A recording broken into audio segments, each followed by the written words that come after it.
Cadê o povo?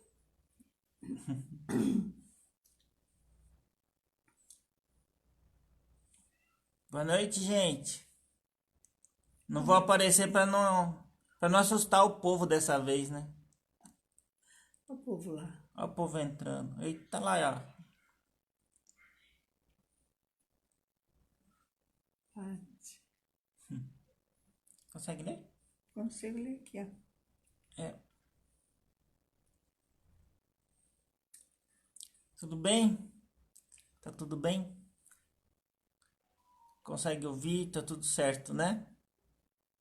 Vamos para mais uma live, só que hoje é palestra, não vai ser pergunta e resposta. Foi semana Então, passada. então hoje vai ser palestra. Apesar da chamada for pergunta e resposta, mas foi um equívoco do nosso diretor, né? Vamos esperar um pouquinho o povo entrar. Deixa eu sair da frente, que senão assusto.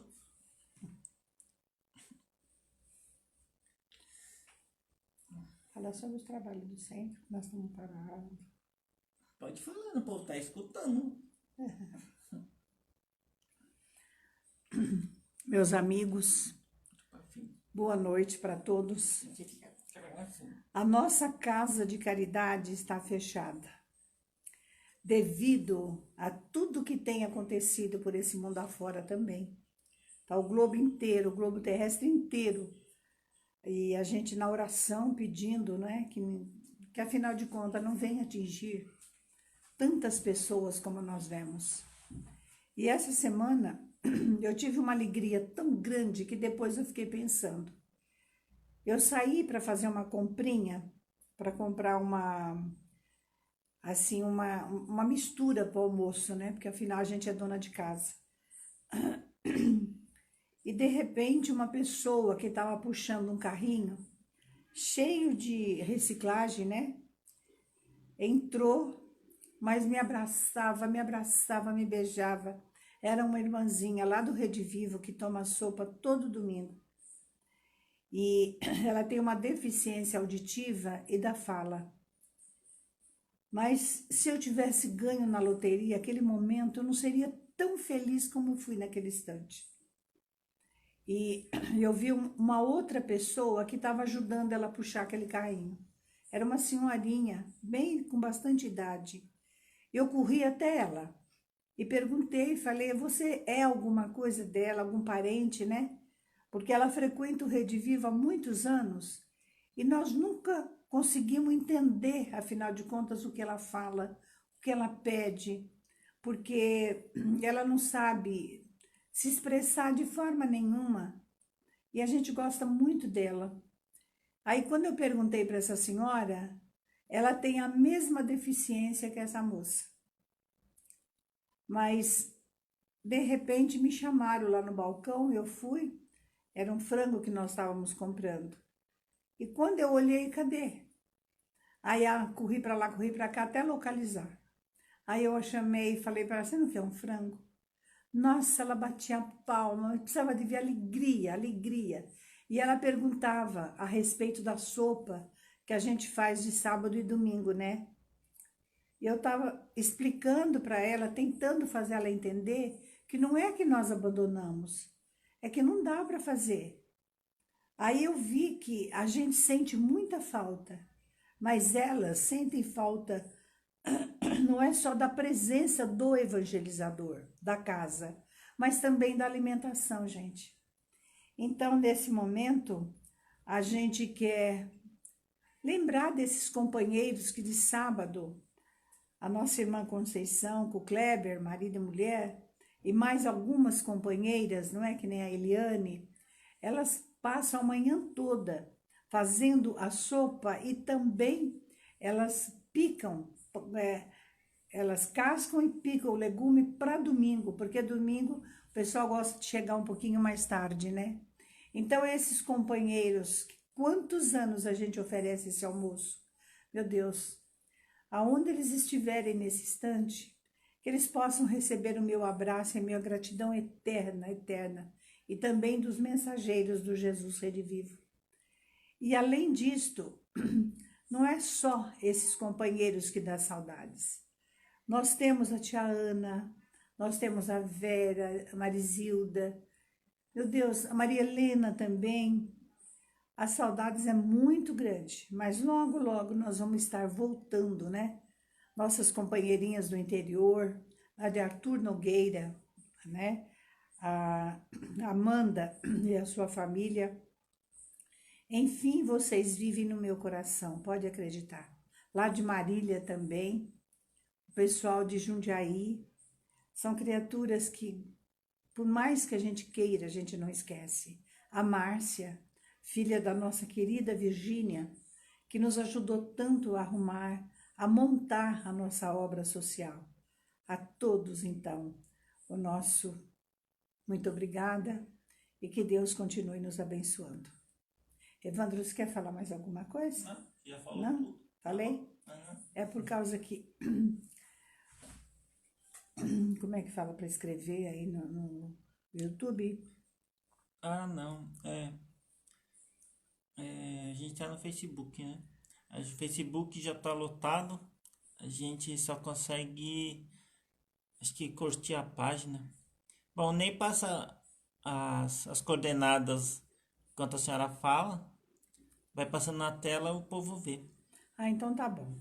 A nossa proposta hoje, diante de tanta coisa que chega pedindo oração, eu deduzo que nós precisamos entender o que é uma obsessão.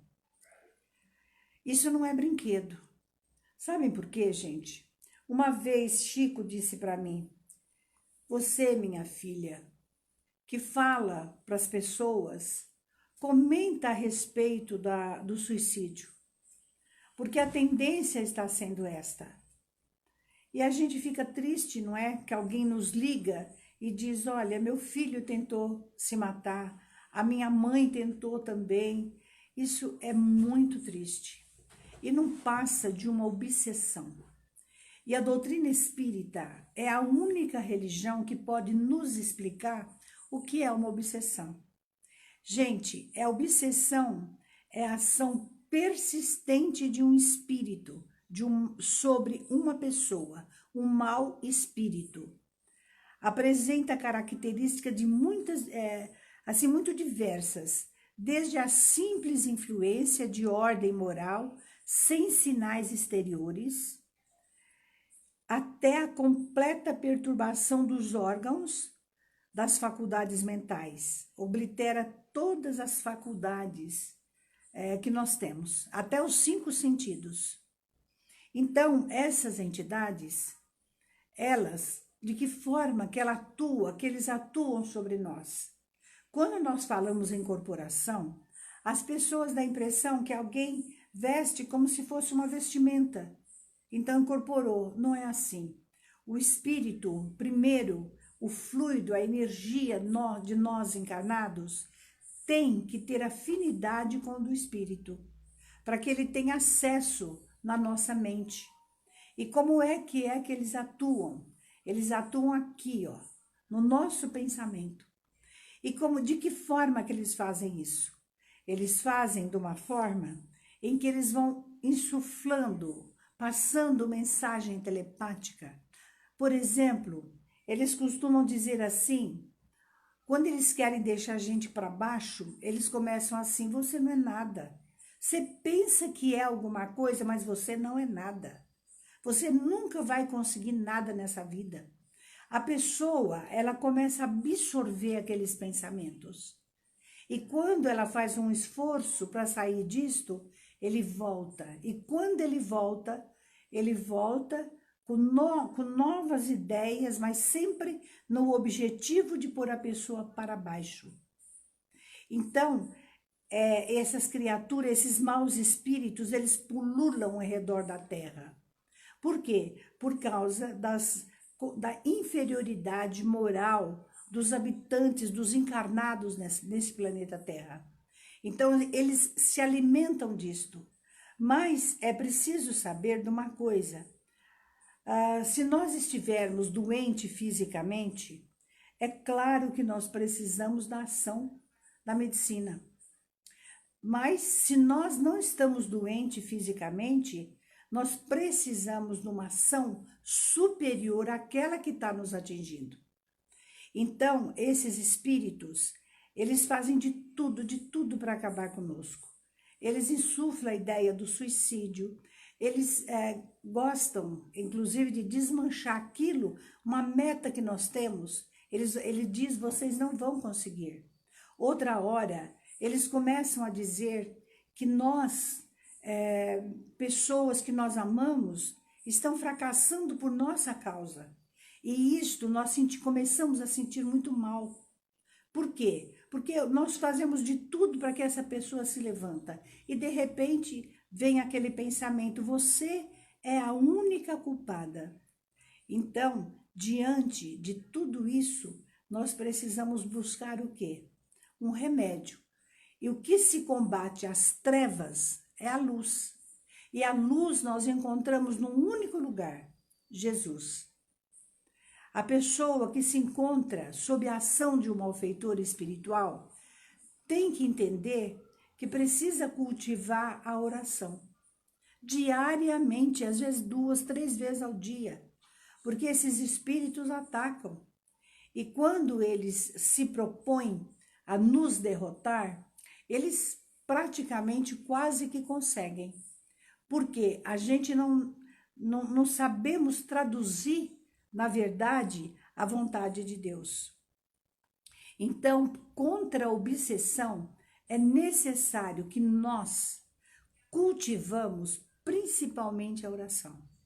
Kardec fala que não adianta nós acendermos vela, não adianta nós darmos oferendas, não adianta nós fazermos promessas, nada disto. Isso tudo para eles dão uma risada de nós, porque vê a nossa ingenuidade. Mas o que nós temos que fazer, sem dúvida, é nós nos pegarmos firme na oração. Porque se nós orarmos corretamente, buscando Deus, eu falo para vocês, é irresistível. Porque a maior força que tem no planeta Terra, com sinceridade, é Jesus. Deus o enviou para nós, para que ele mostrasse o roteiro que nós temos que caminhar. E é claro, se nós obedecermos à vontade de Jesus, nós vamos ter que deixar algumas coisas de lado. A pessoa que está sob esta influência, se ela também não resistir e não ter força para sair dessa situação, é difícil. Eles acabam vencendo. A gente lembra aqui com todo carinho de uma companheirinha que disse que estava tendo ideias de suicídio. E nós conversamos muito, pedia, olha, faça essa oração, venha tomar seu passe, se interesse pelo estudo espiritual. Nós temos que mudar de vibração. Às vezes a nossa vibração está muito densa. É preciso que nós levantemos a nossa vibração. Mas a nossa irmã parece que não nos ouvia. E quando nós pedimos uma licença no mês de janeiro, porque nós também precisamos, às vezes, visitar um parente, nós precisamos até também atualizar exames, né? Então, quando eu voltei, levei o maior susto. A nossa querida irmã havia se suicidado. Então, esse espírito acabou vencendo. Eu fiquei muito preocupada e pedi a Deus que me ajudasse, se possível, eu queria acompanhar. Mas depois do segundo contato, eu não resisti. De vê-la sofrer tanto. Porque aquele que pensa em suicídio, para fugir de uma situação, ele não sabe que ele está complicando o próprio karma dele. Ele está complicando a própria evolução espiritual dele. E depois, quantas encarnações é preciso para que ele recupere o seu perispírito, o seu campo astral? Então, a obsessão, ela vai do simples até a subjugação. Quando chega a ponto de subjugar uma pessoa, tem que entrar com trabalho de desobsessão. A nossa casa, de segunda a quinta-feira, nós temos esse trabalho da desobsessão, aonde os médios de incorporação, que já têm uma certa conhecimento, eles permitem, não é, a incorporação desses espíritos. E aí outra pessoa se propõe a conversar com essa criatura. E eles quase sempre, a gente vê que são problemas que vêm de vidas passadas. A revolta, a vontade de vingança é muito grande. E cabe ao grupo, naquele momento, orar pela pessoa encarnada e pela pessoa desencarnada. Por quê? Porque é preciso que esta criatura desencarnada reflita o que ele está fazendo, o que ele está procurando.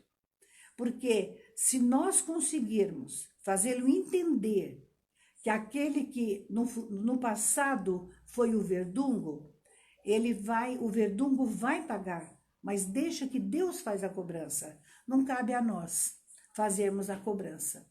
Então, esse espírito muitas vezes se comove e tem ajuda também daqueles que o amou aqui na Terra. Às vezes nós nos comovemos porque enquanto ele está ali blasfemando, jurando vingança, não querendo aceitar, de repente a sua mãe, que está desencarnada há muito tempo, consegue naquele momento, pelas orações que o grupo apresenta, então ela consegue se fazer visível para que essa criatura então possa chorar pelo menos e ter vontade de seguir a Deus, de mudar de vida. A gente precisa ver que a obsessão tem sempre um motivo que leva assim de vidas passadas. Nós estávamos procurando um conto do Chico para nós podermos entender. Então ele fala, o irmão X, ele fala do Licurgo.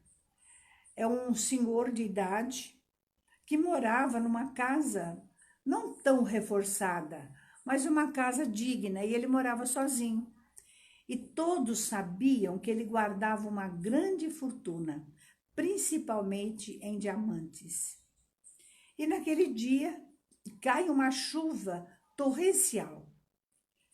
Um rapaz de 26 anos pensa, é justo que ele morra e eu fique com aquilo que ele tem. Porque o que ele tem, eu posso usufruir com meus 26 anos. E ele já não pode mais. Então, ele bate, ele tem um barco, né? Ele entra no barco e vai para a casa desse senhor. Ele bate na porta e o senhor não abre. Aí ele grita, se o senhor não sair, o senhor vai morrer. Então, deixa que eu ajude. E ele diz, não, eu não vou sair daqui. Eu sempre morei aqui, eu acredito em mim e também acredito em Deus. Mas aquele barqueiro de 26 anos, inconformado, ele ataca simplesmente, não é, aquela porta e consegue abrir. E quando ele consegue abrir, o senhor fala, me deixa em paz, eu quero ficar aqui mesmo. Mas ele puxa o senhor para as águas, para a enxurrada que já estava tão alta, e esse senhor vem a falecer. E ele então vasculha todos os lugares da casa e consegue encontrar aonde estava guardada a fortuna. De um lado ele achava moedas, do outro lado eram notas que já haviam até saído de circulação. Mas a fortuna que ele tinha em pedras preciosas, ele levou tudo, na esperança de gozar a vida, de poder passar para diante essa fortuna e formar depois uma família. Só que, assim que esse senhor faleceu, a chuva passou, todos acharam que foi consequência, não é, da chuva, mas a consciência desse rapaz não o libertou. Ele continuou vendo aquela cena dele se debatendo naquela água e ele empurrando para que ele fosse mais profundo. Então, ele pede depois a Deus que tirasse aquela cena da sua cabeça. Mas, um minutinho só.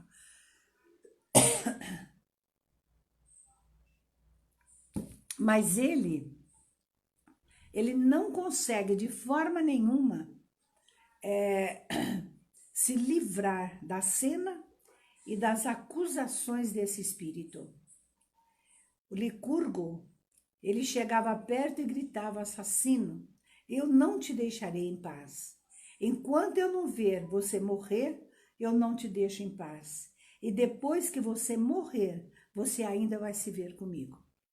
Então, a gente vê que a obsessão desse rapaz começou nessa vida mesmo, porque ele gozou um pouco a vida, casou, não teve sucesso nenhum, não vivia em paz, todos que se aproximavam dele não sentia prazer nenhuma pela presença dele. Então, eu digo, o que adiantou nós fazermos um ato assim? Aí eu lembro uma frase do Chico: aguenta 100 quilos de provação, não queira uma grama de remorso. E é quase o que nós precisamos ouvir muito. Não queira, não é? Uma grama de remorso. Porque uma grama de remorso não nos deixa dormir. Não nos deixa, às vezes, sermos boas criaturas no degrau de evolução que estamos. Se Deus nos coloca como mãe, nós não damos conta. Porque nós temos sempre aquelas imagens negativas na nossa cabeça. Se ele nos coloca numa profissão, nós não conseguimos levar adiante, porque aquela imagem nos persegue. Então, a gente pergunta, para quê? Para que enegrecer a nossa consciência com atos que nós não conseguimos nos livrar, gerando verdadeiras obsessões? E o que é pior, as pessoas que convivem conosco fazem por caridade, fazem por querer ser boa, por piedade, por pena de nós. Então, eu digo para vocês, a história da obsessão, a doutrina espírita é a religião que nos explica o que é isto. É um espírito que nós provocamos essa situação. E como a vida é lei de sintonia mental, nós temos então que prestar atenção o que falamos, o que pensamos e o que sentimos. Isso é nosso, ninguém tira. E vai mostrando para o plano espiritual quem nós somos. Por isso, quando nós desencarnamos, na verdade se faz justiça, porque a nossa sintonia é densa. E quem vem nos receber, naturalmente que não é uma entidade de tanta luz como nós pensamos. Às vezes nossos pais, nossos parentes, aqueles que nos amaram, estão próximos, mas não conseguem nos ajudar, porque a nossa sintonia, a consciência pesada, do momento que eles querem estender a mão, nós ouvimos: por que você me matou? Por que você me roubou? Por que você tirou de mim a possibilidade de trabalho? Isto, gente, ninguém foge. É nosso problema. Nós é que temos que melhorar enquanto é tempo. E para nós melhorarmos, é preciso oração, é preciso trabalho para Jesus, não é? Porque enquanto nós estamos trabalhando, na verdade, nós estamos nos fortalecendo diante de todos os percalços da vida e nós nunca sabemos o que vai nos acontecer. Nós nunca sabemos, na verdade, o que nos espera amanhã. Então, se nós temos a consciência em paz, acreditem, jamais nós seremos pegos assim, de uma forma em que nós não podemos sair mais da situação. Se nós falamos desse caso do Licurgo, eu fiquei lembrando também de Paulo, o grande apóstolo dos gentios. Todos sabem da sua história, mas poucos sabem as lutas que esse grande apóstolo enfrentou para ele poder chegar a ser denominado como campeão do Evangelho. É Emmanuel que lhe dá esse título carinhosamente, porque diz que ele, Paulo, foi o campeão do Evangelho, porque ele iniciou a perseguição dos cristãos. Por causa dele, Estevão foi apedrejado, o promáter o promáter, né, do cristianismo. Então, lá em Filipos, ele estava pregando o evangelho, para não sair do tema da obsessão. Em todo lugar que ele passava, ele deixava uma casa que faziam reunião em lembrança de nosso Senhor Jesus. Então, ele, lá em Filipos, ele encontra uma situação diferente. Por quê? Ele encontrou Silas, que fazia muito tempo que eles não encontravam. E a alegria foi muito grande. E ele pretendia, lá em Filipos, fazer essas reuniões para explicar a vinda de Jesus, o que o Cristo esperava, então, da humanidade. E é verdade que enquanto ele pregava, ele e Silas, uma moça, que naquele tempo eles davam o nome de Pitonisa, ela começou a gritar: olhe os filhos de Deus. Eles abaixaram, vieram até nós. Aceite os filhos de Deus, dizia, não é? Essa moça. E Silas ficou contente. Até falou: nunca nós fomos recebidos assim. E se animou. Mas Paulo não respondeu para o seu companheiro de trabalho. Silenciou. No outro dia, a mesma situação. Olhe os filhos de Deus. Precisamos saudar os filhos de Deus. E Silas continuava naquela alegria, porque até então eles eram expulsos, chicoteados, apedrejados. Então ele pensou: olha, a primeira vez que alguém reconhece o nosso esforço. Então Paulo simplesmente respondeu: eu tenho pensado que quem muito recebe tem que esperar para se doar muito. E então silenciou de novo. Na outra vez, quando esta moça começou a gritar: olha os filhos de Deus, olha como são maravilhosos, Paulo desceu de uma tribuna que era, na verdade, improvisada. Chegou perto dessa médium, que era Pitonisa, e disse: em nome de Jesus, se afaste desta criatura. Ordenou com todas as forças, e esse espírito, então, segundo Paulo, que ordenou: não volte mais. E aí ele foi levado, lógico, lá para o plano espiritual para ser doutrinado. Aí Silas perguntou: mas por quê? E Paulo então explica que para lidar com esses espíritos é necessário muita oração. Sabem por quê? Ele foi saber quem era aquela moça, o que acontecia. E ele então viu que ela era usada pelos comerciantes de Filipos. Por quê? Porque ela tinha mediunidade. Aquele espírito opinava a respeito das coisas materiais.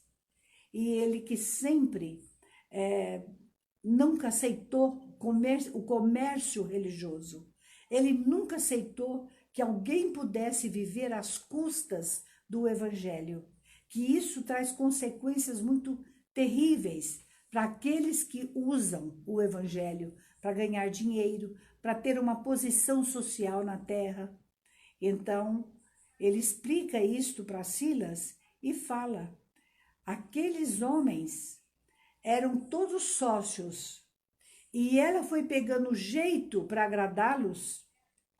Ela também passou a ser sócia de todas aquelas criaturas, daqueles homens.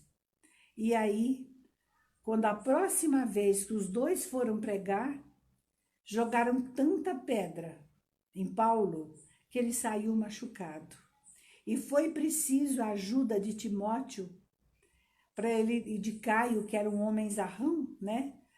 Para ele poder sair vivo daquela situação. E naquele dia, Silas tinha ficado em casa para repousar, porque ele estava muito cansado. Aí ele levantou e foi buscar o amigo, não é? Que logo já pensou ir embora, para não criar situação complicada para as pessoas que estavam hospedando os dois baluartes do Evangelho. Então, a mediunidade tem que ser a serviço do Cristo. Ai daquele que se envaidece. Ai daquele que diz, olha, eu recebo espíritos de muita luz. Olha, eu me comuniquei com uma entidade que falou para mim da minha grandeza. Podem saber que isto não passa de armadilhas do plano inferior da Terra.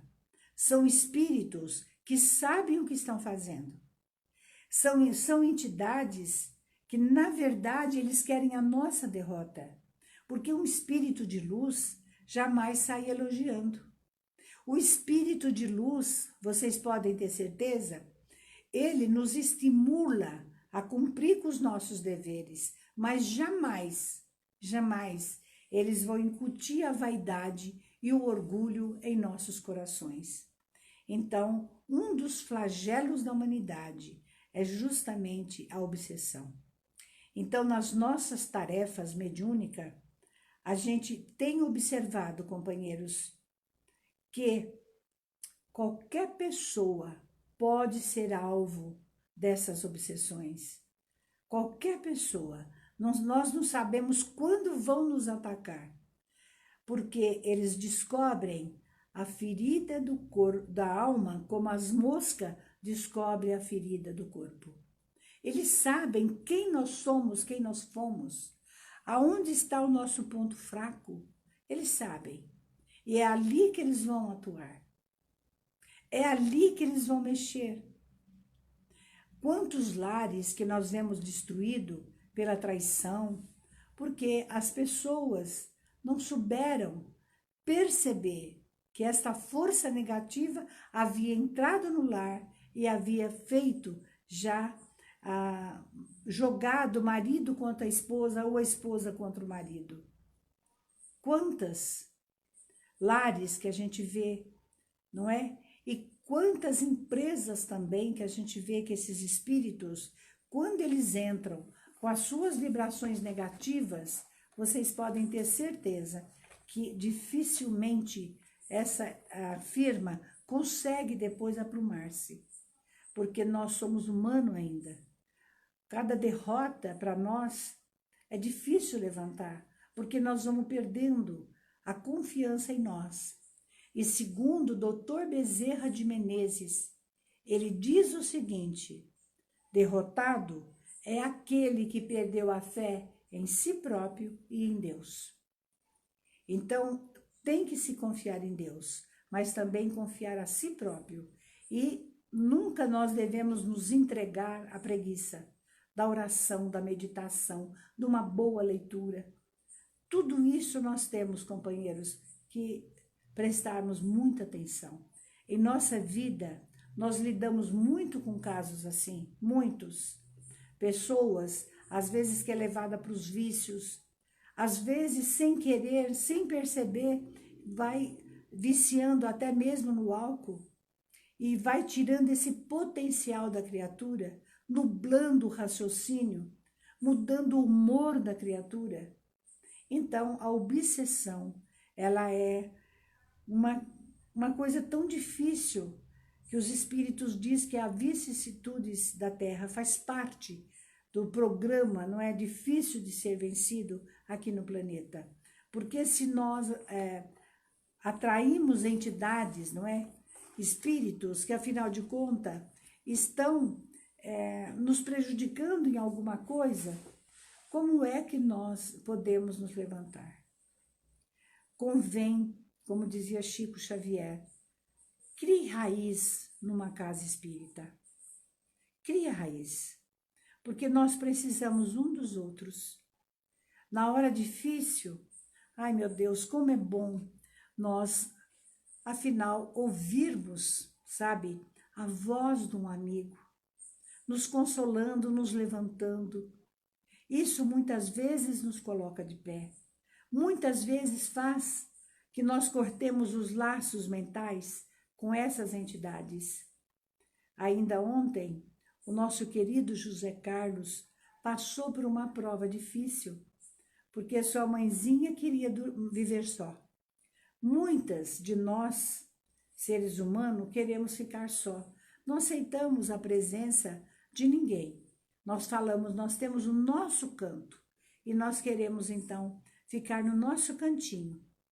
E os filhos sempre obedeceu à mãe, ela não pode de repente forçar uma situação, não é mesmo?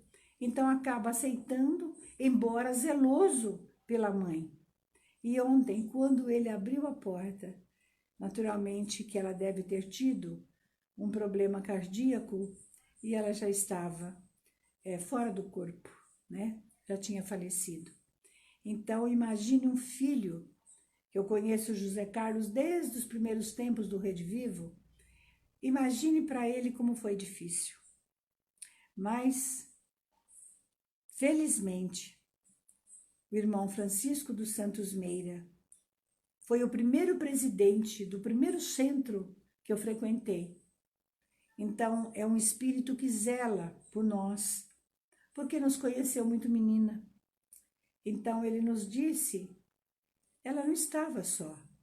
O filho querido que já está no mundo espiritual estava ali para recebê-la, junto com alguns irmãos do Jesus Redivivo, que veio também socorrê-la. Isto não é um alívio para o nosso coração? Isso não traz para nós um recado para nós sermos mais irmãos uns dos outros? Porque nós precisamos sim de um irmão, de um companheiro, de um filho, de uma nora, não é? De um genro. Precisamos e temos que aprender a cultivar o amor, a simpatia, não é? Para no fim nós vivermos em paz. Eu esqueci de falar para vocês por um copo d'água, mas eu espero que tenham colocado, porque nós vamos orar nesse momento, pedindo a Jesus em benefício da humanidade. Eu convido a todos vocês, já que a lei é de sintonia, vamos sintonizar nesse instante aquele quadro, aonde lá no Rede Vivo, nos primeiros tempos, a Ana, uma amiga querida, não é? Irmã da Beth, cunhada do nosso Nelson, pintou com tanto carinho. Aquele quadro chama Jesus Médium, né? Ele está com a mão na cabeça de uma criança que dá a impressão que a mãe está ali pedindo, rogando por aquela filha. Então vamos orar, pensar em Jesus e vamos nesse momento pedir para quem vocês estão preocupados, o que vocês querem falar com Jesus. Vamos nesse momento então fazer a nossa oração. Senhor de infinita bondade, no santuário de oração, marco renovador do nosso caminho, não te peço por nós, espíritos endividados, para quem reservaste os tribunais da tua excelsa justiça. A tua compaixão é como se fora o orvalho da esperança em noite da nossa noite moral, e isto basta ao revel pecador que temos sido. Não te pedimos, Senhor, pelos que choram. Clamamos nesse instante o teu amor em benefício dos que fazem as lágrimas. Não venhamos pedir, Senhor, para os que padecem. Suplicamos a bênção para todos aqueles que provocam o sofrimento. Não te lembramos os fracos da terra. Recordamos-te quantos se julgam poderosos, vencedores, Não intercedemos pelos que soluçam de fome. Rogamos-te, Senhor, para os que lhe furtam o pão. Nós te rogamos, Senhor poderoso. Não te trazemos aqui aqueles que sangram de angústia. Relacionamos diante de ti os que golpeiam e ferem. Não te pedimos pelos que sofrem injustiças. Rogamos pelos empreiteiros do crime. Não te apresentamos os desprotegidos da sorte. Sugerimos nesse instante, Senhor, o amparo aos que estendem a aflição e a miséria. Não te imploramos mercê para as almas traídas. Exorto-te o socorro para os que tecem os fios envenenados da ingratidão. Ó Pai compassivo, estenda as mãos sobre os que vagueiam nas trevas, anula o pensamento insensato, cerra os lábios que induzem a tentação, paralisa os braços que apedrejam, detém os passos daqueles que distribuem a morte, ajuda-nos a todos nós, filhos do erro, porque somente assim, ó Deus piedoso e justo, poderemos edificar o paraíso do bem com todos aqueles que já te compreendem e obedecem, extinguindo o inferno daqueles que, como nós, no passado, te atiramos desprevenidos aos insanos torvelinhos do mal. Ó Senhor, por aqueles que governam, que poderiam talvez usar a própria inteligência para poder governar, fazendo mais justiça, ajudando aqueles que choram de fome e frio. Nós te imploramos que estas criaturas despertem, Senhor, para o amor fraternal, que são inspirados a todo instante por um ato, às vezes que fica encoberto, mas que, na verdade, tem acontecido nesse país que é a pátria do Evangelho. Abençoe todos os nossos governantes, para que, seguros e apoiados no Evangelho, eles possam trilhar o caminho do bem, fazendo com que o Brasil seja um país aonde todos possam cantar a paz, a luz e as bênçãos do trabalho que sustenta-nos na dignidade. Sê conosco, então, agora e para sempre, que assim seja. Louvado seja o Cristo, que assim seja. E nós, então, agradecemos a presença de todos vocês, não é? Saudades é grande, logo, logo nós estaremos todos reunidos, né? E os alimentos que têm chegado em nossa casa, a gente tem distribuído com a comunidade do Santo Eduardo e da Vila Sésamo. Então, amanhã, a nossa companheira, a doutora Andréia, ela vai estar às 10 horas na porta do Jesus Redivivo para recolher os alimentos que chegam. Gente, muito obrigada por tudo. Obrigada. Que o Senhor nos abençoe agora e para sempre. A todos vocês. Poderia citar o nome, mas a gente não tem tempo. Nosso diretor não permite porque o nosso tempo aqui é meio curto. Um beijo para todos. Tchau. Fiquem com Deus.